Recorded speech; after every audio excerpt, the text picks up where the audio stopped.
പ്രേമലു എന്ന ഒറ്റ ചിത്രത്തിലൂടെ തെന്നിന്ത്യ ഒട്ടാകെ നിരവധി ആരാധകരെ സ്വന്തമാക്കിയ താരമാണ് മമിത.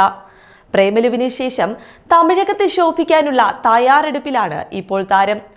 ഇപ്പോഴത്തെ മമിതയുടെ ഏറ്റവും പുതിയ തമിഴ് ചിത്രം അനൗൺസ് ചെയ്തിരിക്കുകയാണ്. തമിഴിലെ പുതിയ സെൻസേഷനായി മാറിയ പ്രദീപ് രംഗനാഥന്റെ ചിത്രമാണ് മമിതയുടെ പുതിയ പ്രോജക്ട്. PR04 എന്ന് താൽക്കാലികമായി പേരിട്ടിരിക്കുന്ന ചിത്രത്തിന്റെ പൂജ കഴിഞ്ഞ ദിവസം നടന്നിരുന്നു. ചിത്രത്തിന്റെ അനൗൺസ്മെന്റ് വീഡിയോ അണിയറ പ്രവർത്തകർ പുറത്തുവിട്ടിരിക്കുകയാണ്. ലവ് ടുഡേ, ഡ്രാഗൺ എന്നീ ബ്ലോക്ക് ബസ്റ്ററുകൾ നൽകി ടയർ 3-ൽ മുൻനിരയിൽ സ്ഥാനം പിടിച്ച പ്രദീപിന്റെ പുതിയ ചിത്രവും പ്രതീക്ഷ നൽകുന്നതാണ്. നവാഗതനായ കീർത്തീശ്വരനാണ് ചിത്രത്തിന്റെ സംവിധായകൻ. തെലുങ്കിലെ മുൻനിര പ്രൊഡക്ഷൻ ഹൗസായ മൈത്രി മൂവി മേക്കേഴ്സ് ആണ് ചിത്രം നിർമ്മിക്കുക. ശരത് കുമാറും ചിത്രത്തിൽ പ്രധാന വേഷത്തിലെത്തുന്നുണ്ട്. റോംകോം ചിത്രമായി തന്നെയാകും PR04 ഒരുങ്ങുകയെന്നാണ് വിവരം.